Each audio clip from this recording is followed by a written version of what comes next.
പെൺകുട്ടികളെ, നിങ്ങളുടെ ഹിജാബിനെ പറ്റി ആരെങ്കിലും എന്തെങ്കിലും പറയുകയാണെങ്കിൽ നിങ്ങളുടെ മനസ്സിനോടെങ്കിലും നിങ്ങൾ ഇത് ചോദിക്കണം. ഞാൻ ഈ പറയുന്നത് എന്താ?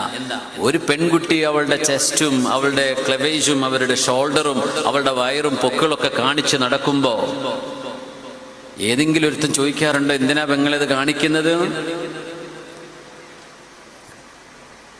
മുട്ടിന്റെ താഴെയും മുട്ടിന്റെ മീതയും തൈയുടെ പകുതിയിലുമൊക്കെ സ്കേർട്ട് ധരിച്ച് നടക്കുമ്പോഴേ ഏതെങ്കിലും ഒരു പെൺകുട്ടിയോട് ആരെങ്കിലും ഒന്ന് കമന്റ് പറയാറുണ്ടോ, എന്തേ മോളെ ഇതൊക്കെ കാണിച്ചു നടക്കുന്നു? എന്തേ? അവൾക്കത് കാണിക്കാനുള്ള അവകാശമുണ്ട് എന്ന് ഈ പറയുന്നവൻ വിശ്വസിക്കുന്നുണ്ട്.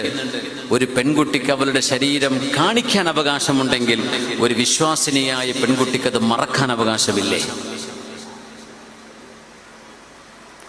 ഒരു പെൺകുട്ടിയുടെ അവകാശമല്ലേ അത്? അവൾക്ക് തുറന്നു കാണിച്ച് നടന്ന ആർക്കും ഒന്നും പറയാനില്ല. അത് അവളുടെ അവകാശം, അവളുടെ പേഴ്സണൽ ചോയ്സ്. മറക്കുന്നതും അവളുടെ പേഴ്സണൽ ചോയ്സാണ്. അതിനെന്തിനാ പിന്നെ കൊമ്പ് കോർക്കേണ്ട വല്ല കാര്യമുണ്ടോ? അതിനെ ക്വസ്റ്റ്യൻ ചെയ്യേണ്ട വല്ല കാര്യമുണ്ടോ? അത് അവളുടെ പേഴ്സണൽ ചോയ്സ്. അവൾ അവളുടെ മതം പഠിച്ചവളാണ്.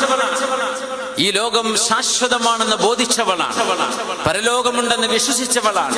പുണ്യ റസൂലിലും ഖുർആനിലും വിശ്വസിക്കുന്നവളാണ്. അതുകൊണ്ട് she has a right to cover up herself. അതുകൊണ്ട് നമ്മുടെ മക്കളാരും നിരാശപ്പെട്ടു പോകരുത്. ധാർമ്മികതയിൽ അന്തസ്സോടെ നിങ്ങൾ പിടിച്ചു നിൽക്കുമ്പോ അഭിമാനമാണ്. നിങ്ങൾ ഈ ഉമ്മത്തിന്റെ അഭിമാനം ഉയർത്തി കാണിക്കുന്നവരാണ്. ഈ ദീൻ